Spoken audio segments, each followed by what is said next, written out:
Well, good evening, everyone, and welcome to a new live episode of He Said, He Said, He Said, a look at the world from a seasoned Black man's perspective, because one perspective is just not enough.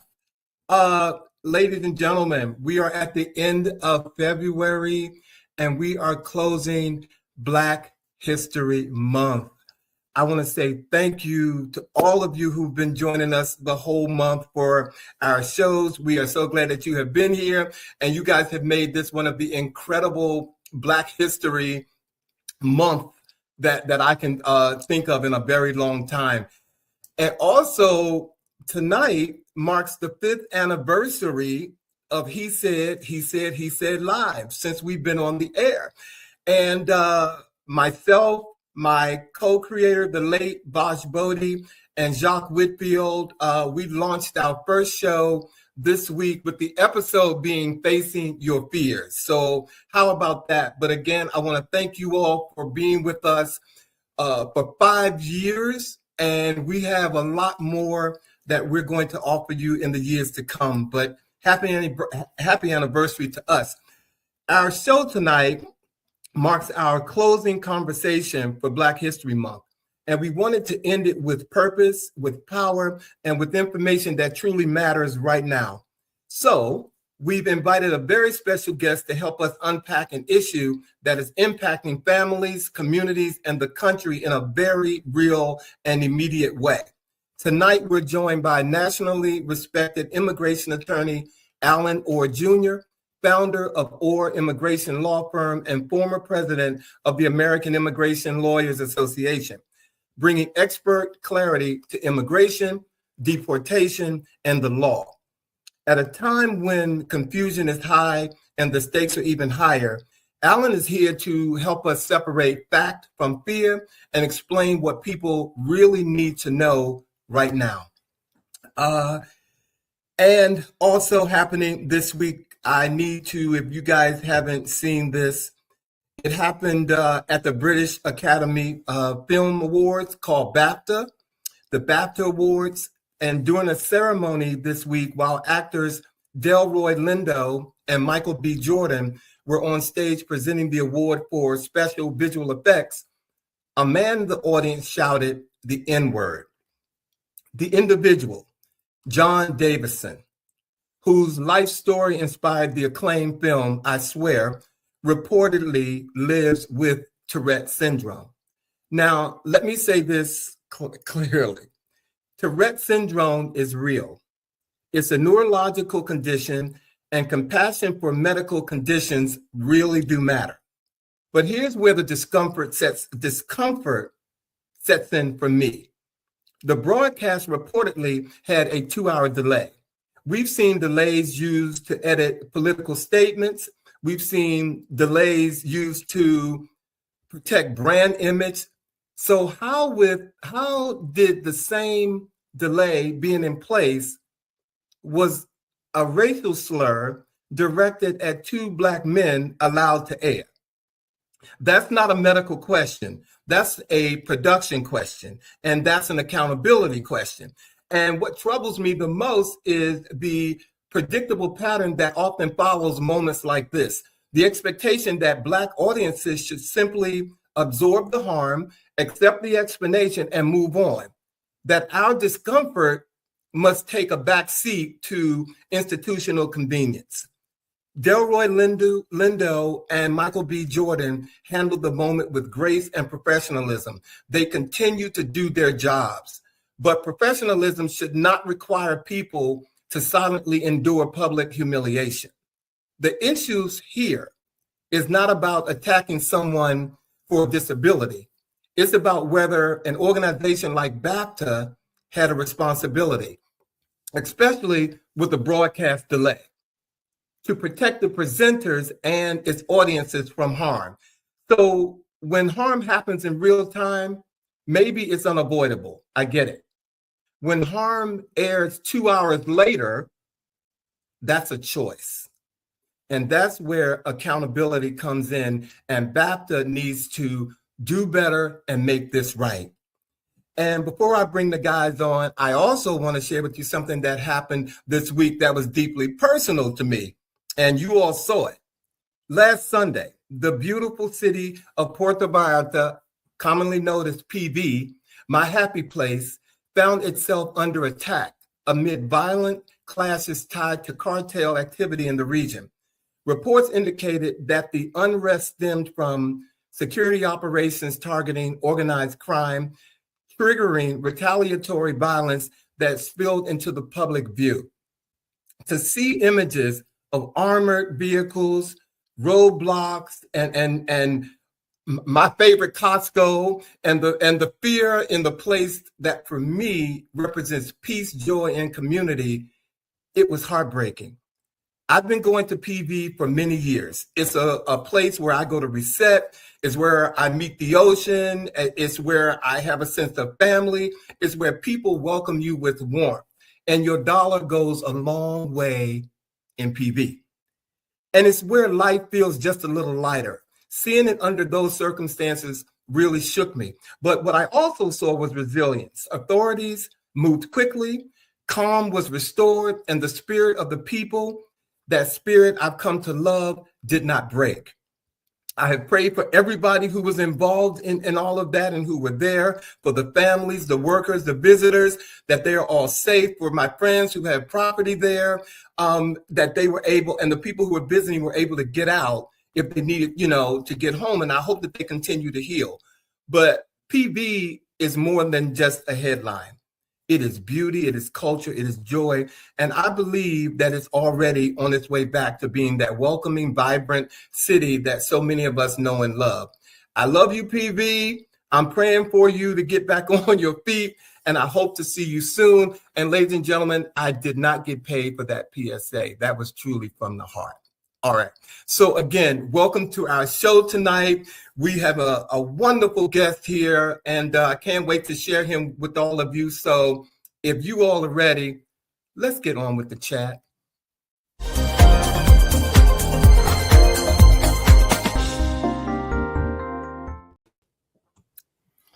Good evening. Gentlemen of distinction. Good evening. Good evening. Good evening. How you guys doing tonight? Happy Friday. Yes, happy Friday. It is Friday of the month. Yeah. The last Friday of the month. Yes. You guys have had a great week? I did. It was a good week. I'm no complaints. I'm glad. Yeah. And you?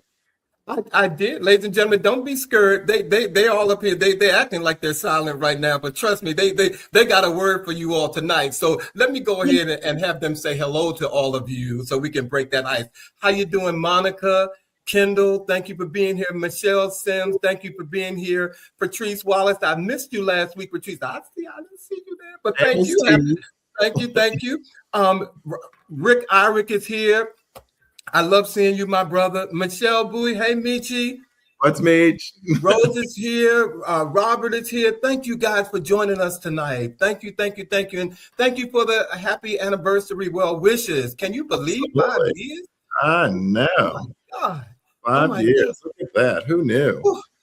Well, tonight in the scheme of, we have a very serious show with a phenomenal guest, ladies and gentlemen. We thought that we would open the show with some fun with you guys that we know that you all will be a part of for the chat. So I want to,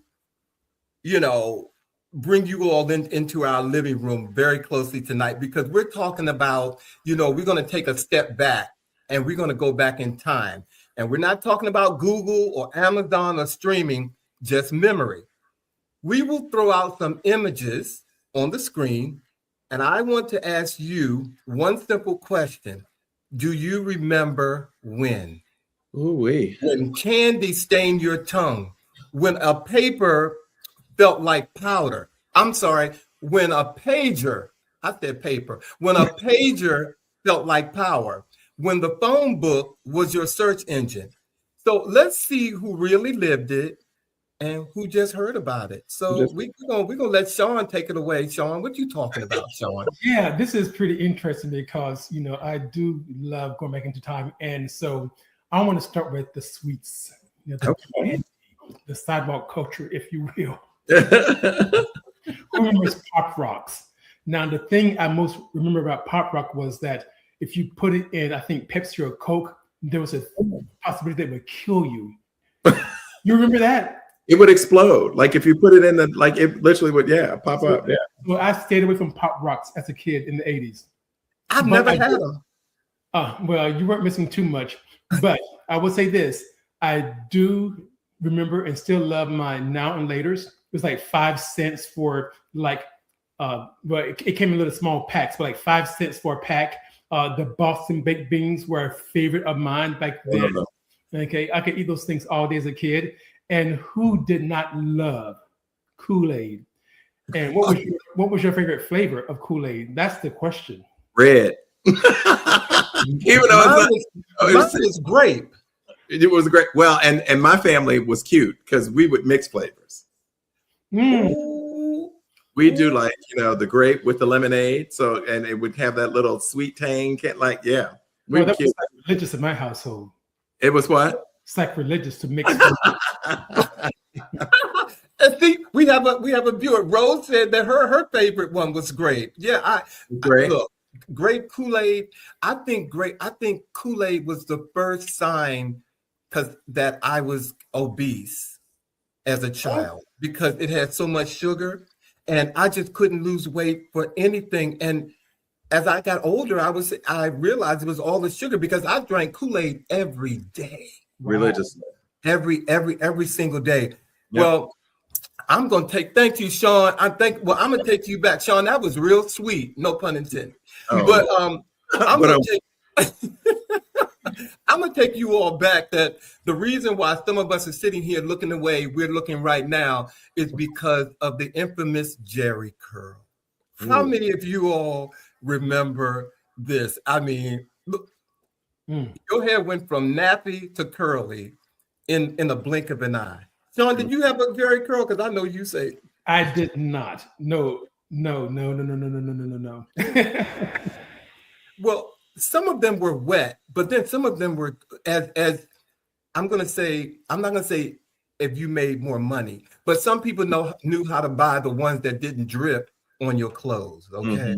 Yeah. I think as time went on, they got better. Because I think initially they all had to be kind of like that drippy kind of thing. And I agree with you. I think there were people who went to more skilled stylists who also had ways of not making it look, because we all remember that scene from, I think it was Coming to America, where the guy sits on the couch and gets up and the whole couch is wet and all that. So yeah, there were some horror stories related to Jerry curls. Now I do remember that it would take a few hours for some folks to get that whole process completed.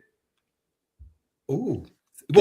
Well, sometimes again, it got better over the years, but nowadays they have Beijing, and that stays on your couch. That these guys went from Jerry curl to Beijing now. That's that black tar like kind of look, and God bless them. And you couldn't have a Jerry curl if you didn't have these shoes. Your shoes had to be right. Your platforms now. Truth be told, I wore a pair of these to my graduation in the 9th grade. Guilty. Guilty. I think these are it. Similar to that. I had some that look like these brown ones here. And guys want to put these on now. I mean, these are. I almost broke my ankle coming down some steps in those things. Well, it's just that your legs still look youthful, Bobby, I'm sure, but it's just, it's the stamina behind it. I get it. You traded your stamina in for look.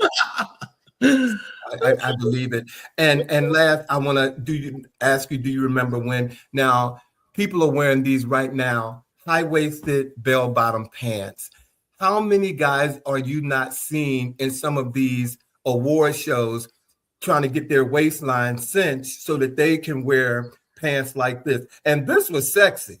I'm sorry. I thought you couldn't tell me the Commodores would come on stage or Earth, Wind and Fire and I would be like, or Teddy Pendergrass. Oh Lord, Mm.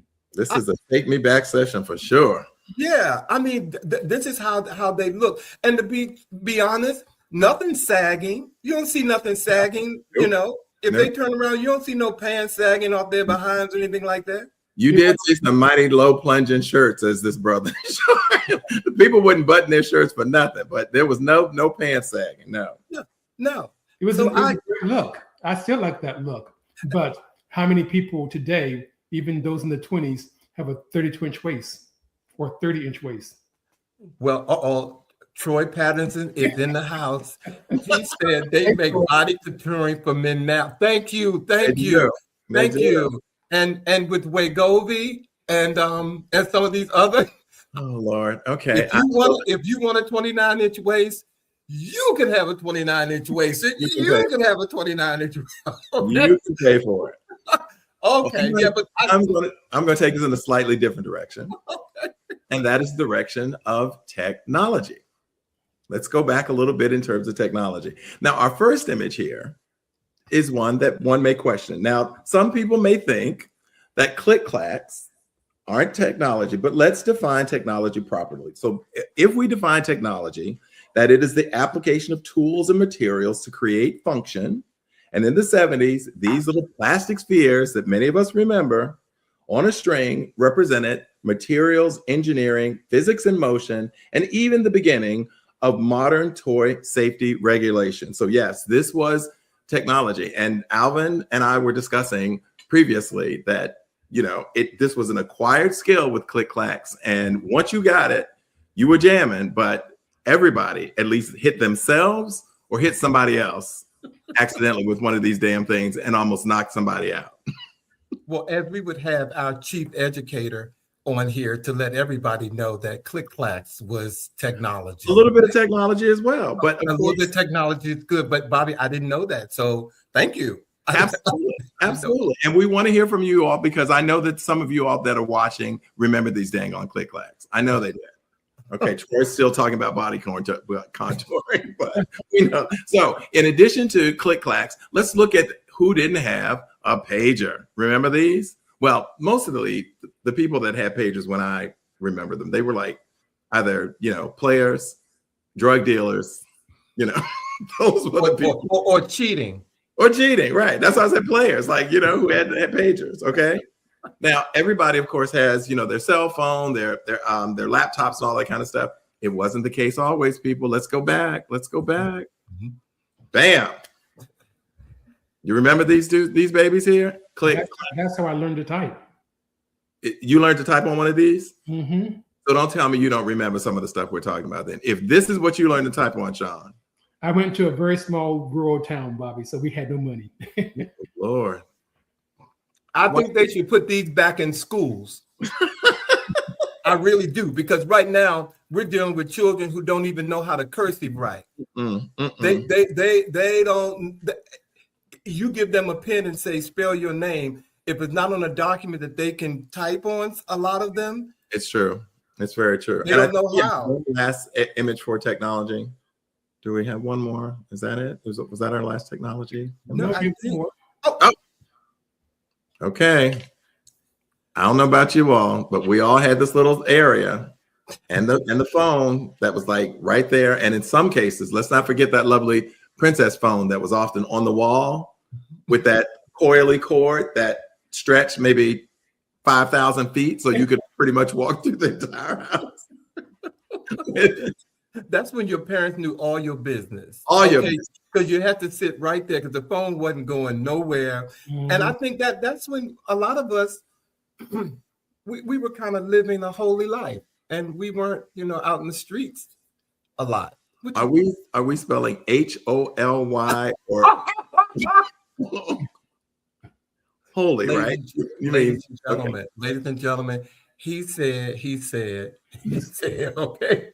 Thank you all. Who is this? Mackie Samuel says, why do you believe that individuals that are not legally authorized to reside in the United States should be allowed to remain in the United States? We're getting to that. We're going to get to that, Mackie. And you know what? I'm so glad you're here because you know what? Now's the time to do it. Ladies, and we got the right person. And we got the right person. We got the right person for you. So, ladies and gentlemen, Bobby, thank you and Sean for helping us take our viewers back a little bit because anytime. We have a show that we really need to talk about tonight. So can I go ahead and introduce our special guest, please? Please. All right, ladies and gentlemen, he is making his return visit to He Said Live. And this time, we are thrilled to have him for a full, no-holds-barred interview. You've seen him breaking it down on CNN. You've watched him challenge narratives on Fox. You've heard him cut through the noise on MSNBC. And tonight, he's right here on our platform, and He Said. He is the founder of the Orr Immigration Law Firm, former president of the American Immigration Lawyers Association, and one of the nation's leading authorities on employer immigration compliance and federal policy. This is a man who has overseen large-scale I-9 audits for Fortune 10 companies. A man who has helped shape the national conversation around labor certification, enforcement, and what immigration law actually looks like at the highest level. When it comes to immigration law, Allen Orr doesn't speculate. He doesn't guess. He operates in it at the highest level possible, as I said. So, ladies and gentlemen, please welcome back to the He Said stage, Allen Orr. Hello. Good evening. Good evening. Allen, welcome back. Brother, Thanks for having me, and congratulations on 5 years and to 5 more years. This type of media is very important. As we see the consolidation of media and information, it's important that our voices are heard. Allen, thank you so much, my friend. And again, glad to have you here. So I have the pleasure of kicking off my first question for you. So, Allen, before we get into the current immigration climate, I'd like to start at the beginning with you. What originally pulled you into immigration law, and what continues to fuel your commitment to this work? Sure. So that's a pretty easy one. So I grew up on a farm, and in growing up on a farm, I decided I was a follower of Martin Luther King. I wanted to go to his college. I went to Morehouse College. I cared about the environment. I was going to be an environmental lawyer. So I knew from a young age I wanted to be a lawyer, and I was going to focus on the environment. And that took me to Morehouse, and Morehouse took me to Howard Law. And at Howard Law, I was the president of the immigration law section, and I was getting the school doing recycling and all the things, because if the earth isn't okay, we're not okay. And during that same time at my matriculation at Howard Law, I took an immigration class, and I made fairly well, almost the highest or second highest grade in the class, can't remember exactly. And a corporation came to me and offered me a job my second year of law school. And that's what brought me to the table of immigration. It was sort of this first intro to immigration, of sort of doing this business immigration. And when I started doing it, I started to realize that the environment also includes the people. And in doing immigration law, I'm helping individuals change their lives and better their lives to the American dream, or whatever dream they may seek to have some type of liberty that we sort of found in this country. And so I fell in love with it. And so then for 12 years, I worked at the world's largest law firm. And within that time, I helped a number of individuals get green cards and become United States citizens. And the one thing that you will always remember is they remember you because you're the person that gave them access. And nothing gave me pride, besides the making the money, was that I was actually helping individuals and changing their lives. And they would send me when their children were born and all the announcements of life that sort of happened. And it sort of brought my soul and filled me with life. And then during my 10th year, I sort of saw it and understood that immigration was also important to Black people in the Black community. And it's part of a civil rights action, right? I mean, immigration is what's being used to deteriorate civil rights laws right now. So there needed to be someone, because there's a lot of conversation between Blacks that were born here and Blacks that migrated here, of being a Black that was born here, a Black that went to Morehouse College, a Black that went to Howard Law, that understood the importance of opening the doors for other people of color around the world to migrate to the United States and to stand in that space, and to sort of do and replicate what we also saw in the Latin community and the Hispanic community, where we saw the doors opening for migration and immigration. So that's what sort of drove me here and keeps me here, is the fundamental understanding for Black people in this country that immigration, and including the migration from the continent and the Caribbean, is very important to the Black population within the country and our political power. Mm-hmm. Well, Alan, I had a follow-up question for you, but you just did what you normally do, and you just laid it out. So I'm gonna take another route and say, because this seemed to have been the life that you've always lived. I mean, so was there another career path that you thought about rather than going into immigration? So within law, just environmental law, which I always have sort of done on the side, and I care about the education of children, much like everyone on this podcast and on this performance right now. You really care about, so I've dedicated a lot of time to that. But no, I have a very single focus, and once I get involved in something, I go deep. And there have been now, I guess there have been 77 presidents of the American Immigration Lawyers Society, which is around 18,000 immigration lawyers, and I'm the only Black one in the history of the organization.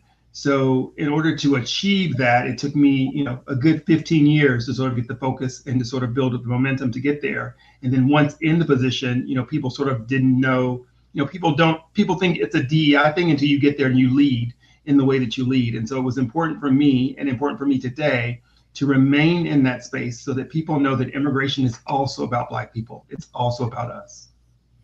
Ladies and gentlemen, when you open your dictionary and the word focus comes up, Alan's picture will be right there beside it. Alan, thank you for that. Thank you. I appreciate that. Yeah, and I want to thank you as well, Alan. And again, good evening, and thank you for gracing me with your time.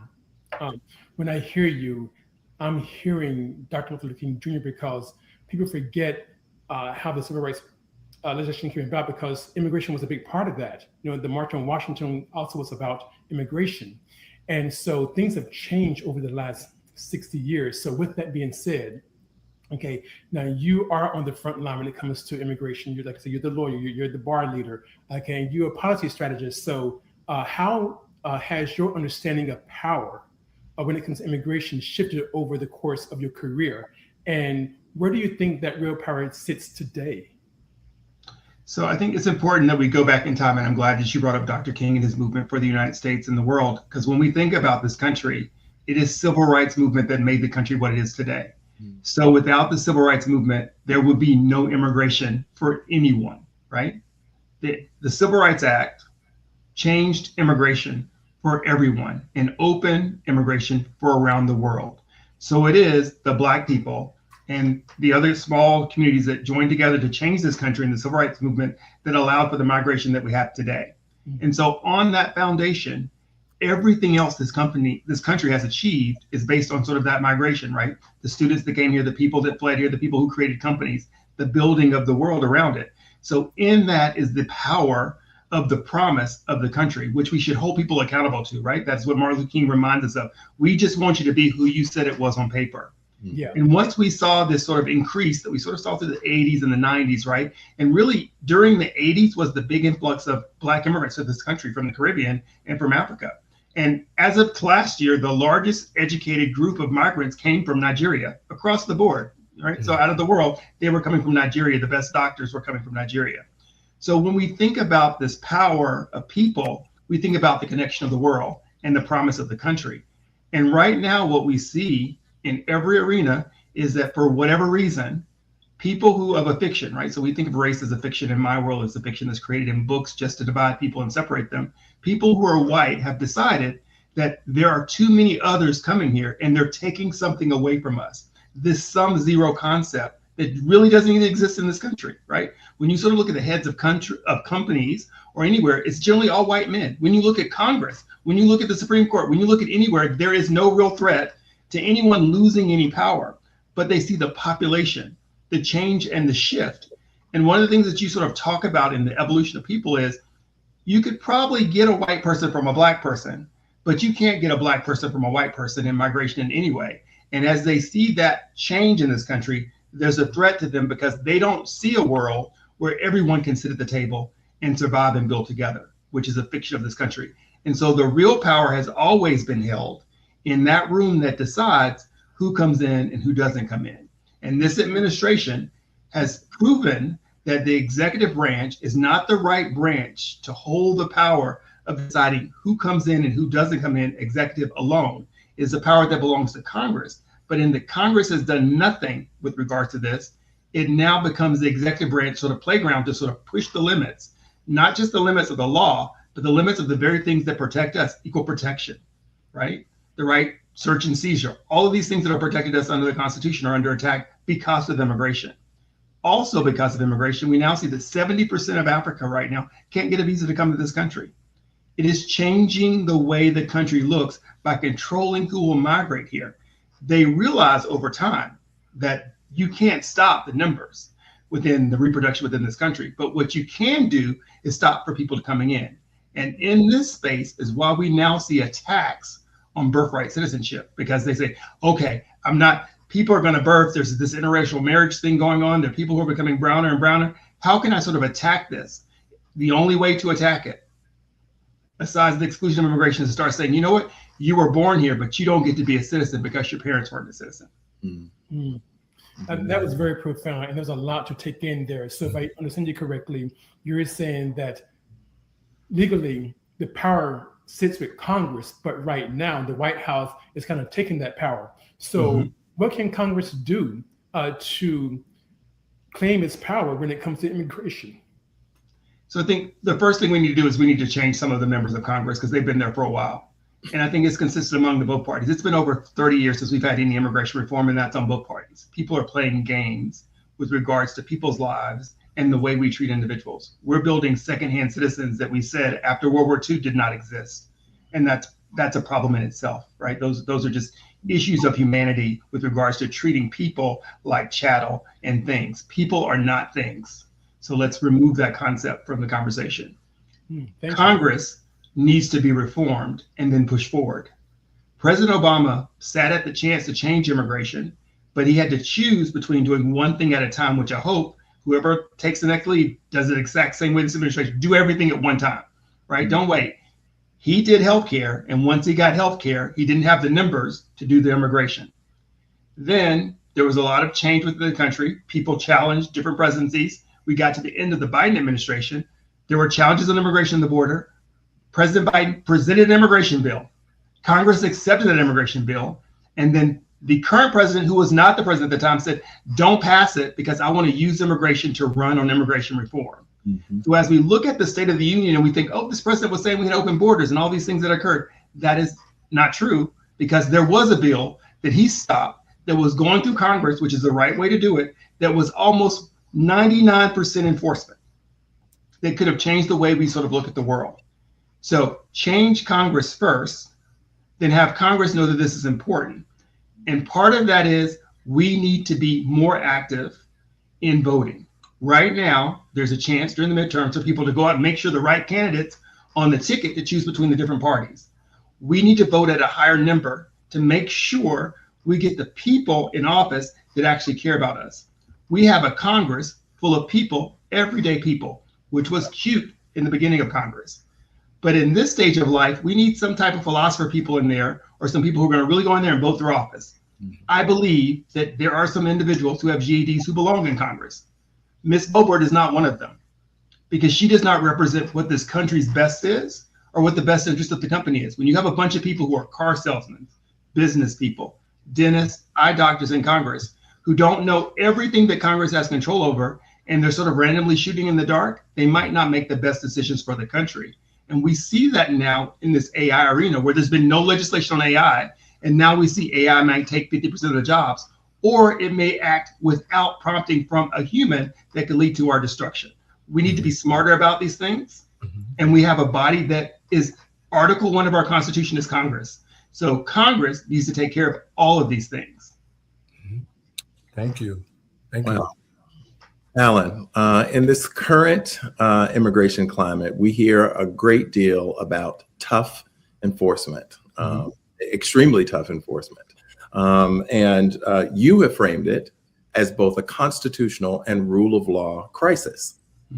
So will you share with us the most misunderstood legal consequence of today's enforcement first approach?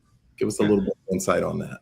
So let's look at history. Let's do science first, right? Because I think if you do something demonstratively through science and it demonstrates to you that it doesn't work, then we should say that doesn't work, right? So we've been doing enforcement now for the last 30 years, right? Since September 11th, there's been this big enforcement change, and we've just been doing enforcement. Currently, this administration, it is just ICE, meaning literally just ICE doing whatever they want to do, no justice anywhere. Has it changed anything for anyone? Only United States citizens who are having a loss of their rights and a loss of wealth due to this high level of enforcement. Because this concept of like playing school and you need a bad student in the school to sort of blame everything, this scapegoating is something Black people should be familiar with. Because when you represent 13% of the population, how can you be all of their problems? Whether it be healthcare, whether it be poverty, whether it be food stamps, whatever it is, when you're 13% of the population, there is absolutely no way you represent a majority of the people on any of those issues. None of them. The only place where Black people represent a majority of people, perhaps per capita, is within prison, and we know why that exists, right? So that's the racist action sort of in action. So when we think about this enforcement thing, we should think about what immigration is. So immigration, under the current legislation, is a civil crime. Civil crimes don't target or go to the 8th Amendment, so therefore they should not be punishment. There should be no punishment involved. So if you're building detention centers to house people indefinitely of all ages who have no crimes other than being here undocumented, then does that make sense to the American taxpayer? I argue it does not. This fiction of enforcement with these private prisons that were ended under the Biden and Obama administration are a way of funneling taxpayer dollars to private companies.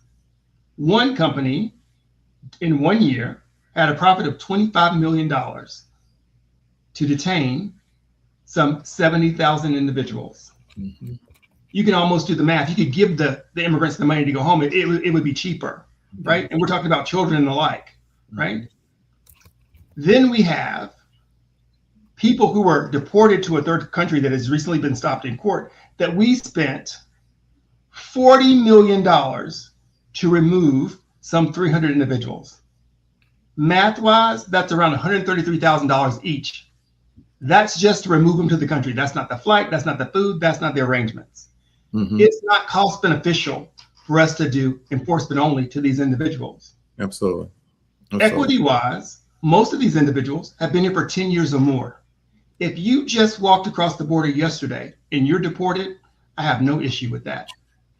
Being in the country without documentation, I have no issue with removing you. Put you in removal court, run it through the process. You don't need to be detained. You don't need to be locked up. There's an equity argument for me. If you've been here for 5 years or more, paying whatever taxes you pay. So you say you're not paying federal taxes, or you're paying state taxes. Every time you buy food, you're paying taxes, right? You have a home, you have a bank account. All these things exist where we knew you were here. There's an equity argument that says you have a United States kid.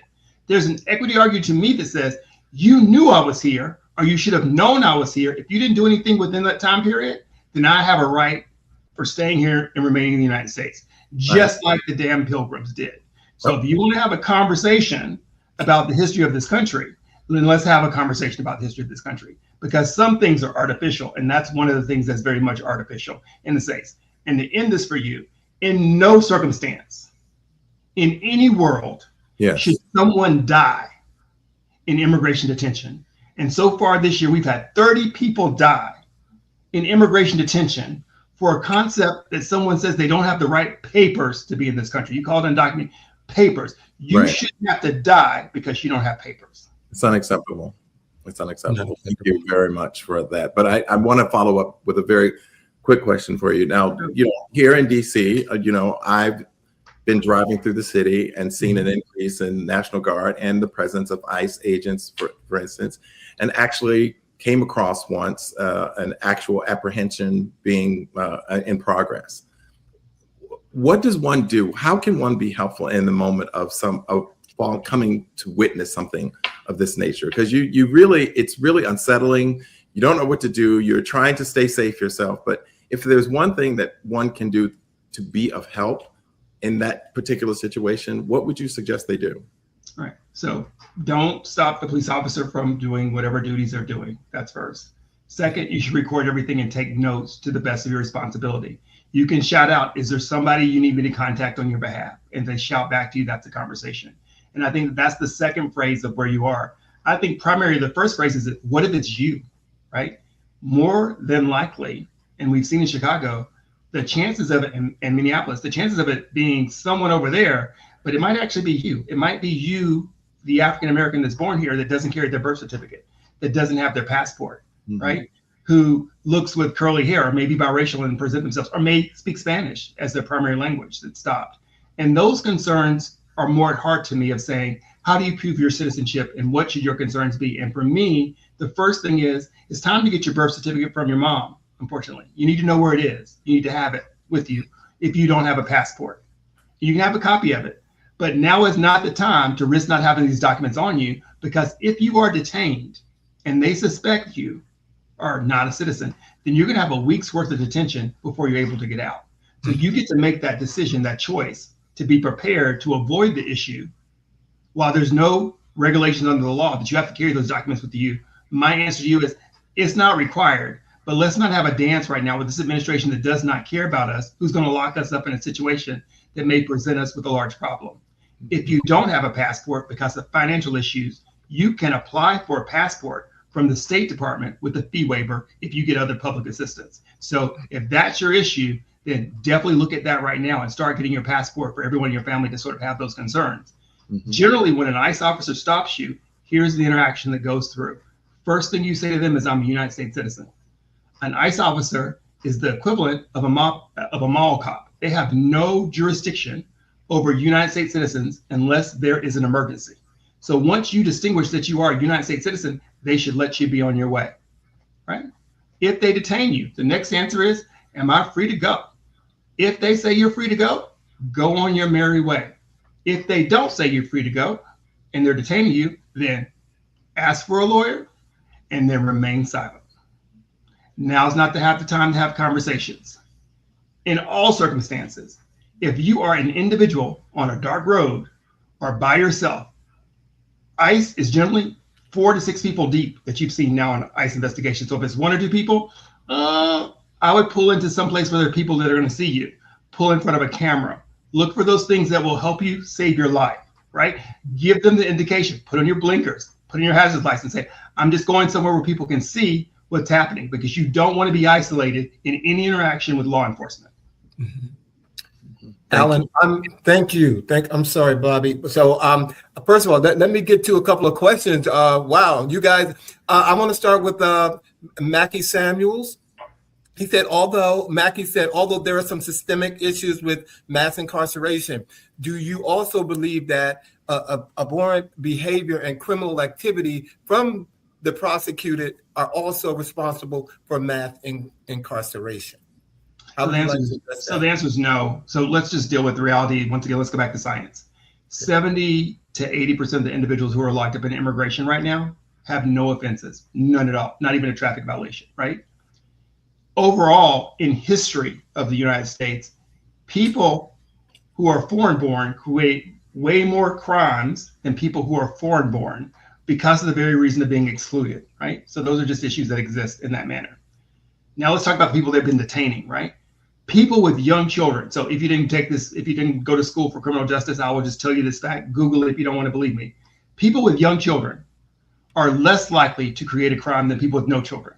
So you tell me that a man with a 3-year-old and a newborn needs to be in a family detention center in Dilley doesn't make sense to me, because he was providing for them on the outskirts, and he's most likely not going to present a crime, and he's not going to run away. Those are just the numbers. So yes, there are repercussions for things that happen, and detention may be possible under criminal law. Immigration is not a criminal law. So you say to me, Allen, well, look, there was this immigrant who was doing a DUI. There was this immigrant who did the Lincoln Raleigh Act in Florida. Great. Yes, immigrants do create crime at a much lower rate, but their immigrant status had absolutely nothing to do with the crime that were committed. So therefore, attacking immigration is not your issue. Maybe you should be talking about something else: gun reform, better jobs, better society, something other than their immigration status. It's easy to scapegoat and say, oh, it's because of the immigrants. If every immigrant was removed from the United States, there would still be Americans dying today. Thank you, Allen.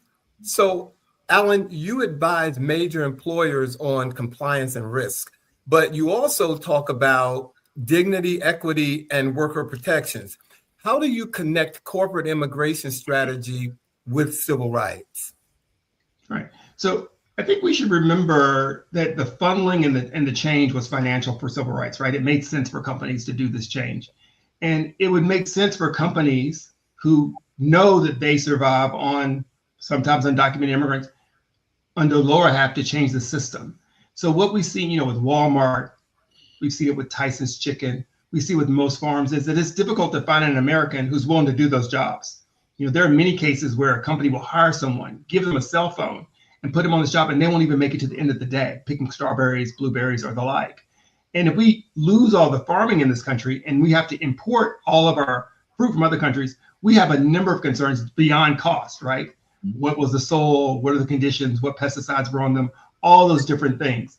So it is not an exclusive thing. Yes, I help employers understand if someone has work authorization so that they don't get in trouble with the law. But at the same time, I take those employers to go forth and push Congress to say, we need change in immigration law because I need workers and this system isn't working for me. And that is what's led to the increase of H-2Bs, which are seasonal workers for farmers.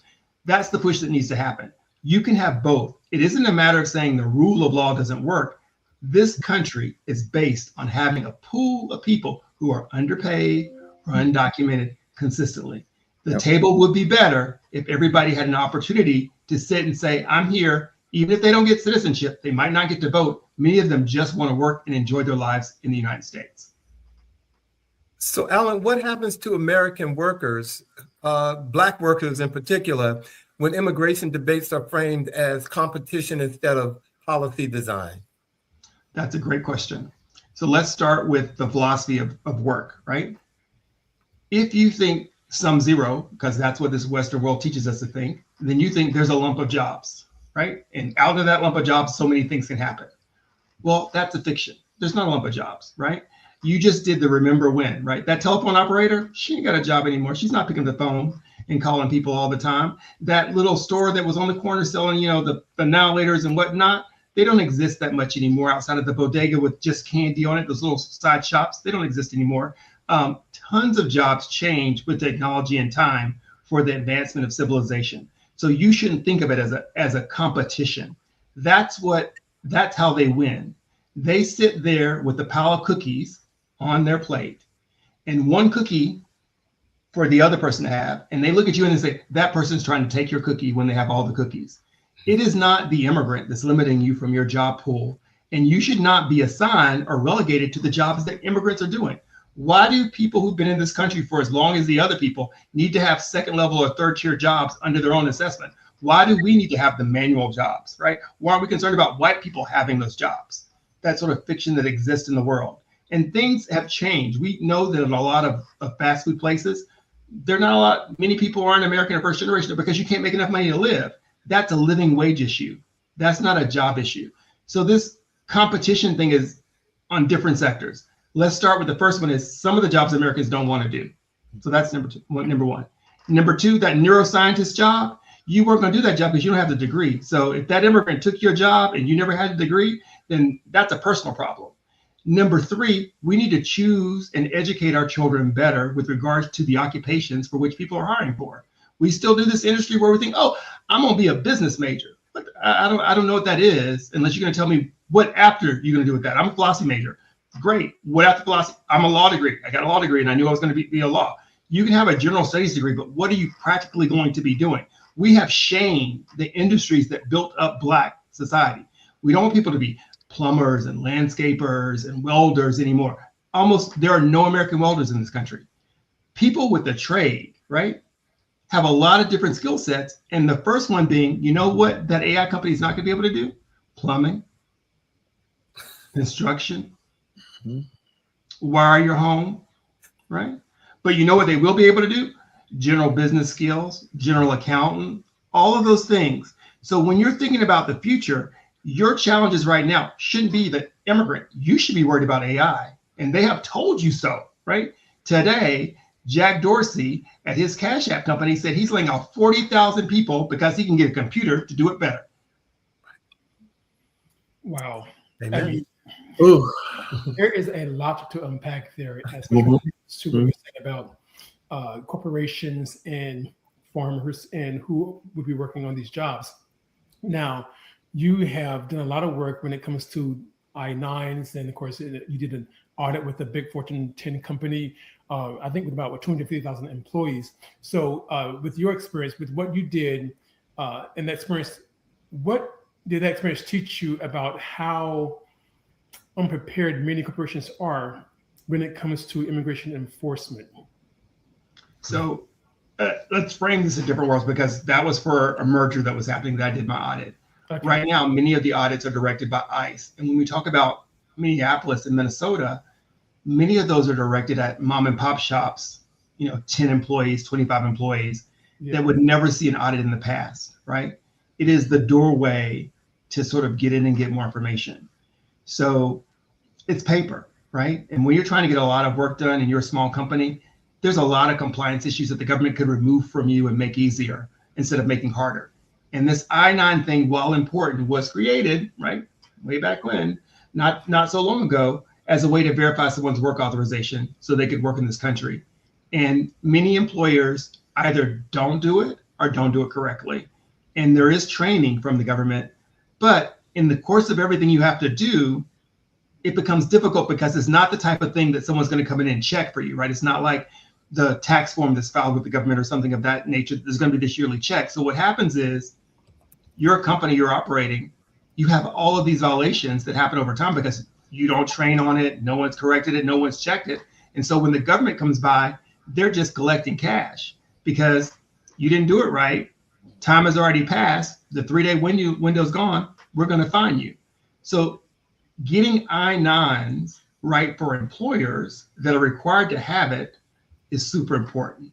And for most employers that have these large corporations like the one I did, many people in the C-suite haven't completed the work authorization form because or you assume that they have work authorization because they're at such a high level. That's the first thing that you sort of see. Number two, it used to be 1 page, now it's almost 3 pages. You got to fill out all the boxes. You just got to fill out all the boxes. And the best way to fill out all the boxes is to have your company write a compliance program. This is how we do the I-9. This is how we do employment verification from step 1 to step 2. So whether if you're there or someone else is there, they can go to a written document and see exactly what the system is for ensuring that your company has work authorization. And the reason that's important is they can come by and they can fine you. And they generally are not going to try to shut down your business, but they're going to hurt your pocket a lot and maybe bring you some shame in the newspaper. But in addition to that, if they find that you're trying to hire people who didn't have work authorization, they could put you in jail, right? And you don't recover from that, right? Mm-hmm. So I think this kind of leads to my follow-up question, which is regarding what should small and mid-sized businesses do. So should they follow that instruction that you just provided us? Absolutely. And there is on the UCIS website, there's a nutshell to help employers. There's also free training courses to help employers. But also, if you go to your local chamber of commerce, they should have something to help you in this compliance space if you're not familiar with it. And it's something that you should put on your schedule like anything else to check every 2 to 3 years, like your handbook. When you are doing employment-based anything, it is important to have it written and important to have it modified on a schedule. Thank you. Thank you. We do have an interesting question here about a person who is a Mexican. His father is Mexican, born in this country, and he is an American citizen. And he mentioned the fact that he is visibly, he presents as Black, but he has a Hispanic last name. And talking about that whole notion of being prepared and carrying the iPhone, having his documents actually on his iPhone or on his person. Right. Well, thank you. That is Ralph Ochoa from Atlanta. Thank you for being here with us tonight, Ralph. Go ahead, Alan. I'm sorry. Yeah, no, so I think it's important to have those documents. So people are documented, people in any system, people need to have a plan. If you present as someone, you also may be South Asian or Asian presenting and be born here and perhaps not even speak English as well as others may. And so you want to have a plan for that protection. And so your phone, having a copy on your phone, let me tell you about giving people access to your phone. As a lawyer, I do not say that that's a smart thing to do. I also don't say that having a phone where you have facial recognition is a smart thing to do, because as you saw, when Romesa was picked up at Columbia, they took and held her phone in front of her face to access all of her information on her phone. So that makes it visible and easy for them, even at an airport or port of entry. So you want to have the code and not have that face recognition sort of thing going on, because they don't need to know all of your business. Who knows what's on your phone? Who knows? Why are you inviting people into your private life with all your phones? So that's A. B, you want to have the documents on you, because you want to be able to present it to them. And then if they ignore it, then that's on them. But at least you presented it. It's not magic, because if people are going to be racist and everything else, they're going to do those things. Mm-hmm. It's just a way to sort of present to them, for them to know, to see that your birth certificate. There have been cases with people who were born here in this country, close to the border, in which they presented their birth certificate, and some officers said that they're fake. So let's spend a little time in that for a second. There are different birth certificates for every one of the states and territories of the United States, and they vary over time. So there is not a single person, including me, who's seen many of them, who can tell you what a valid document looks like in general. So that concept of an officer saying, rather than taking it at face value, unless there's there are things that could tell you if a document's fake, right? If city is spelled wrong, if something's spelled wrong on a document, generally that's not a good document, right? But not someone's name, because someone can spell their name various ways. But if the Tennessee spelled wrong, Mississippi spelled wrong, Alabama, Georgia spelled wrong, with a J or something like that, those type of things are easy to say that document has a problem. But if the document doesn't have any spelling issues on it, then that's a valid document to sort of move forward with, within that sort of space to go through. But have that document in your wallet. If you are someone who's undocumented, and I don't mind speaking to you about this, and you've been here 2 days, 3 days, 4 days, it doesn't matter. If you came in on a visa, you should have your I-94 card with you, which they don't give to you anymore. You have to print it off of the internet. So you go to retrieve my I-94 card, and that tells you how long your status is. And you should carry that with you in your passport at all times. If you're a visitor to this country, be a student, be a worker, whatever it is, all times on your person, required by law. If you are someone who's undocumented, and you may have a passport, you don't have anything else, you want to carry on your person today something that proves you've been in the country for longer than 2 years. What might that be? A rental agreement, a credit card bill, phone bill from years ago, things that can show that you've been here for 2 years. That way, if you are picked up by ICE, they can't remove you without a hearing. As long as you prove you've been here for more than 2 years and you're not within 100 yards of the port of entry, they can't remove you rapidly. It's going to slow the process down a little bit. You are undocumented. You need to talk to your relatives. In this country, we have a lot of people who are married to someone who's undocumented. So I'm a United States citizen. I'm married to someone who doesn't have documentation. I'm waiting on immigration law to change, or I've applied for a visa. They're going to pick me abroad at some point in the future. You need to make sure that your spouse or your person knows what the plan is if you are captured or detained by ICE, meaning you have a schedule. If you're not following that schedule, they know to look for you. They know what your potential A number is. If you've ever applied for anything in this country or had a removal proceeding or any, your A number is the equivalent of your social security number with UCIS. They want to know your A number. They want to know where your accounts are, right? You don't want to have money in an account that nobody can have access to if you're removed from the country. They want to know where the money is, if you've hidden it under a mattress or whatever. You want them to know. If you have children, you want to make sure that you have a plan for your United States children to have someone to have custody of them through a legal document. If you have a home, if you have a real asset, all of those things, you want to be sure that you think about them in a process. And so the American Immigration Lawyers Association, which I'm a member of, we have done a lot of documents that I have put all over the internet with regards to, these are the things you should think about, have a plan. Here are your rights if you come in contact with ICE. Here are your rights as an employer. And I will be reposting them throughout the month of March. And I guess I might, Allen Orr Esquire on Twitter. I'm happy to sort of do that. But the most important thing you can do as someone who is in any immigrant status in this country is to stay informed. Absolutely. And now, Allen, one question I had intended to ask previous to that one is the fact that you did mention earlier the importance of the representing Black and immigrant communities as far as immigration. Tell us a little bit about how their struggles are connected.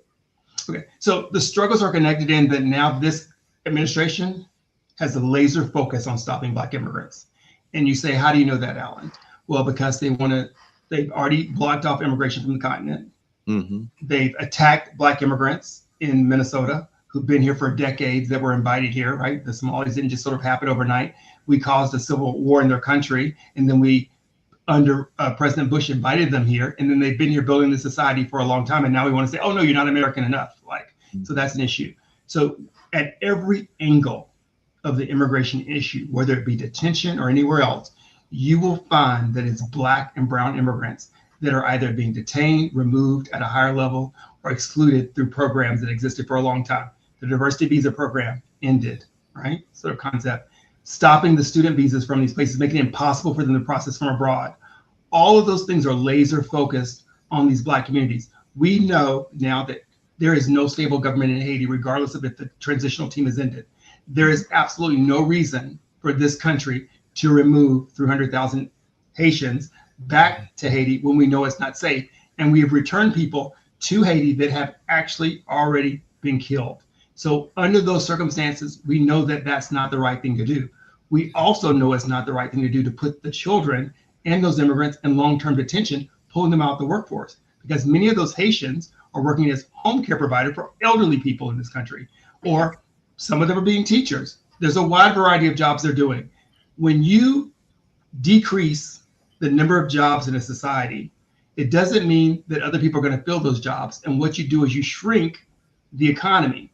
And I am happy that we can now look at Minnesota and Minneapolis and look and see what happened from ICE being there 2 weeks, causing the havoc that it caused for people not going to these businesses, not shopping, not buying things. And we see the economic loss they're now asking for. That is not the way forward. Another way forward, an option to all of this removal that costs millions of dollars and billions of dollars, is to say, okay, there are some immigrants that are worthy of status because of equity. We know they're here. They want to pay their taxes. We invited them here. Let's give them a path forward, because we haven't changed our immigration system since the 80s, where we've changed everything else around the world and they're working. So if you have a job and you've been here and you are one of those individuals that does not have a criminal background system, we're going to correct you. That doesn't mean everybody outside the United States should come here. Let's just deal with the people that are here. Yes, we need border security. Yes, we need border enforcement. Yes, not everybody can stay in this country. And yes, if you violate the law and you are an immigrant, you should be removed from the country. That's not the question we're having. The question we're having is, does it make sense to remove people that have been here for 10 or more years, that have U.S. citizens, and to shrink our economy at the cost of everyone else? And it does not. Thank you. Thank you. Ladies and gentlemen, first of all, thank you all for your questions. As you can see, well, we have gone over, but it's our anniversary show, and we got Allen here, and Allen is laying it on us. I know you all's plates are full, so we're going to keep going. And I see some questions here, but we're going to keep going because we want to make sure that we ask Allen a few more questions before we let him go. And if we have some more time, we're going to get your questions in. But thank you all for being here. So, Allen, as the former president of the American Immigration Lawyers Association, and now the leader under the National Bars Association's immigration section, how important is it that Black legal voices are shaping immigration policy? I think it's super important. And let me tell you the benefits of Black immigrants to this country. Let's talk about the first vice president. Let's talk about the first president. Let's talk about almost 70% of the Black people who sit in Congress. Let's talk about New York, Miami, Chicago. Let's talk about those pools of just Black immigrant beings, right, that exist. Let's talk about the rich culture and music and movies that come from our Caribbean heritage. Let's not exclude ourselves from that table by removing ourselves from the conversation about immigration, because we know if we're not in the room, we will not be included. Thank you. Thank you. Oh, Lord.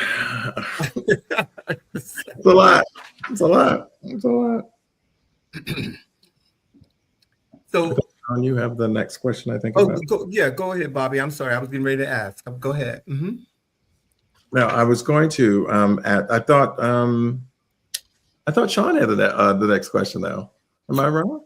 No, it was you. You were before him. Okay. Mm-hmm. All right. I just wanted to make sure. Okay. So we were talking about Congress, and if reform actually happened tomorrow, Because we know that based upon your conversation, some of the things that we're experiencing live and local and late breaking, as they say on the news, if they were serious about reform tomorrow, what are the non-negotiables that you, if you were in the position of working with Congress, would insist upon?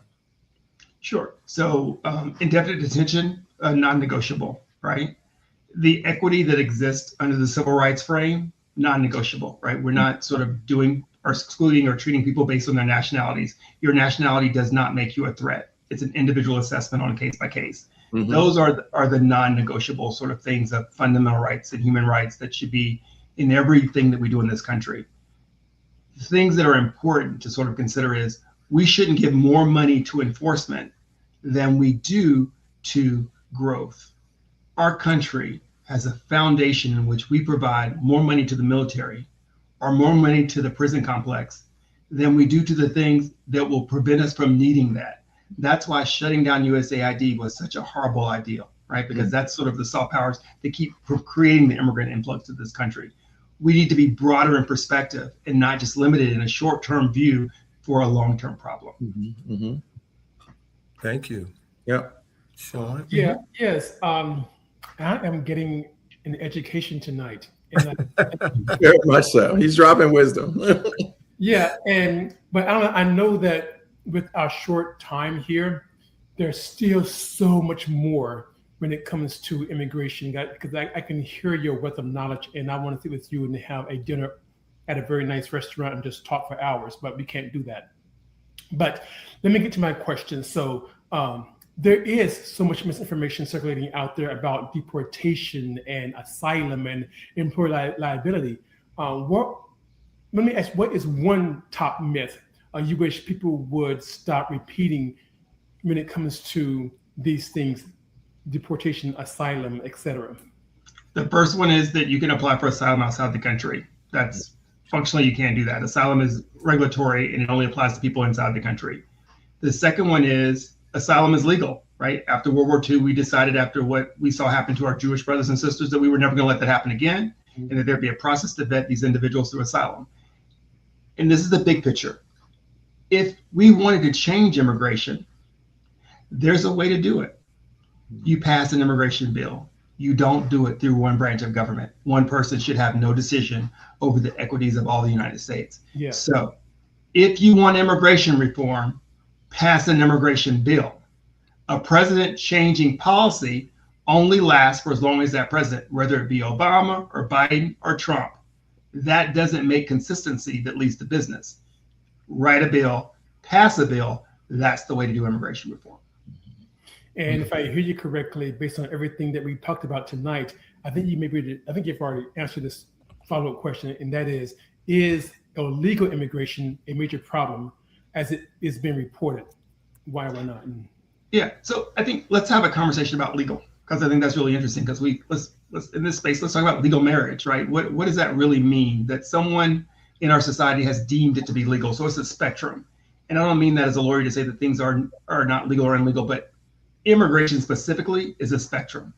And someone who is undocumented today may achieve their document status in the future. So there is no person who is just illegal, right, in a word or a concept. They might be able to achieve some status. And that's what we're talking about when we talk about process, to sort of change those things. So when we think about things in this country like marijuana or alcohol, things that were regulatory prohibited or some kind of finding, and we decided that, that doesn't make sense for us to find this because the enforcement of it is more costly, and we're not removing it. So it's better for us to tax it and invite it into our culture than to fight against the water that's coming. And that's the same thing with immigration. It is easier to say, you know what, we're going to find these individuals and tax them and let them support our social security system that's falling apart and meet some of our decrease in populations than it is to say we're going to spend money to remove people who are making us money. That is just cost benefit analysis, stupid. So we have had, as Sean has said, a rich night of information and wisdom. And I know that our listeners are going to be able to take some really, really important knowledge with them. And Allen, we thank you for that. So we're coming to the end of the interview, but I wanted to ask you before we close, for those who are listening, those who are fearful of the situation, job or employers who are unsure of the law, and certainly policymakers. You've given us a lot of information. What is your final message to us in this state of affairs that we find ourselves today? This is what I invite people to consider from a biblical standpoint in this biblical time, right? Because every religion, all the major religions, whatever you may be, Jewish, Muslim, Christian, they all speak to welcoming the stranger. So that's a fundamental foundation of just a moral background in the faith of our country. And to remember that the way you build a church is expanding the tables, not excluding the room. And so when you think about a church in capacity, you never have a church saying, we don't have any room, right? There's no focus on it when it comes to humanity. You welcome people in and then you meet them where they are. And then justice sort of follows after that. So the thing that I would like people and policy people to remember most often, that these are individuals. And it hits different when you're that individual. It is rare for me to sort of speak to people and say, when you think about the immigrant, in many cases, someone who walked 500 miles, someone who took a train, left their family at home, took a bag, took a chance, didn't know if they would be able to get in, sitting in a detention center, all kind of odd jobs in our meat plants, cutting chickens and hogs every day just so they can be able to eat. If you were watching a movie, you would be cheering for them. And in that movie, we would be the person who's disrupting their lives. Would you be cheering for us? Is that how we show love? Through hate? And if that's the foundation of our immigration policy, just what we hate, then is that America anymore? And my answer to that is no. Thank you so much for that. Thank you. Ladies and gentlemen, I told you this was going to be a show that you will remember for a long time. Allen, we have come to the end of our interview with you, but I want to say from the bottom of my heart, thank you for coming back. Thank you for sharing your knowledge with us, especially in this climate that we're in right now. You have said so many things and have provided so many resources for our audience. Ladies and gentlemen, if we did not get to your question, they are listed on our website. When we finish the show, they will be there, and Allen will have access to them, and he is very open to answer your questions. But thank you for all tuning in. Allen, we're going to have you to go backstage, and we're going to bring you out before closing. But I want to say thank you, brother. Thank you. Thank you for all the work you're doing. Thank you, thank you, thank you. We will definitely see you before we close the show tonight. Thank you very much. Wow.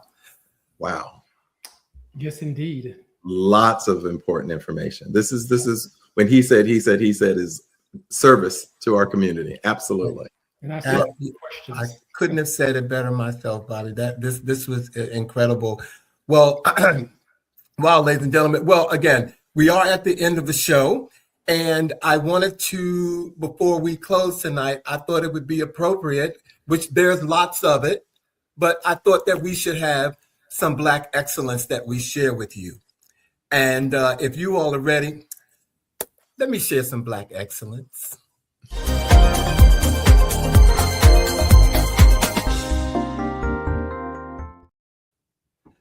All right, ladies and gentlemen, my Black excellence salute tonight is to someone who made history this week. Mayor Brandon Scott made history as the first mayor to be reelected in Baltimore in 2 decades. Tonight in our Black Excellence segment, we close by recognizing the leadership of Brandon Scott, who just, as I said, made history. Who knew, in the last 2 decades, under his leadership, Baltimore ended 2025 with 133 homicides, the lowest number in nearly 50 years, a nearly 60% drop since 2020. Non-fatal shootings declined. Juvenile homicide victims dropped by 78%. That's not just policy, that's lives saved. Vacant properties are down more than 24%, backed by a bold $3 billion reframe Baltimore strategy. The city closed on $150 million in affordable housing bonds to rebuild neighborhoods block by block. For the first time since 2014, Baltimore's population is growing again. Unemployment hit a historic low of 2.3%. Downtown revitalization is well underway. Tourism is up, and thousands of young people are working through Youth Works at $15 an hour. This is what Renaissance looks like, ladies and gentlemen. This is what intentional leadership looks like, ladies and gentlemen. Black excellence, Baltimore strong. Congratulations to Mayor Brandon Scott. That is my Black excellence salute for tonight, ladies and gentlemen. And looking good while he's making history. And looking good with that afro Sean pointed out today. Okay, what can I say? That's great. That's impressive. Next week, ladies and gentlemen, we are back next week. We're going to bring some gospel to the show to open up the month of March with our episode called Tailor Made Praise with Dr. Will Harris on faith, music, ministry, and building a global gospel legacy. He will be with us next week. And for our words of the week, thank you, Bobby. America is a nation of immigrants. All of us are immigrants. The only ones that are not immigrants are the Native Americans. Everybody came from somewhere else, and how quickly we forget. Those are our words of the week. And if I could ask our producer to bring Allen back to the platform tonight so we can say goodbye to him. Once again, great show. He said, happy anniversary to all of you. Happy anniversary. Thank you, Allen. Keep doing the work you're doing. And again, I can't say enough how thankful I am that you blessed us again tonight. Happy to be here. Thank you so much. Thank you.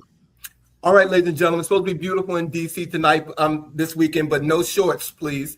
But we look forward to seeing you on the next episode of He Said. He said. He said. And He said. All right. You all have a great weekend. Thank you. Thank you again. Thanks, everybody. Be well.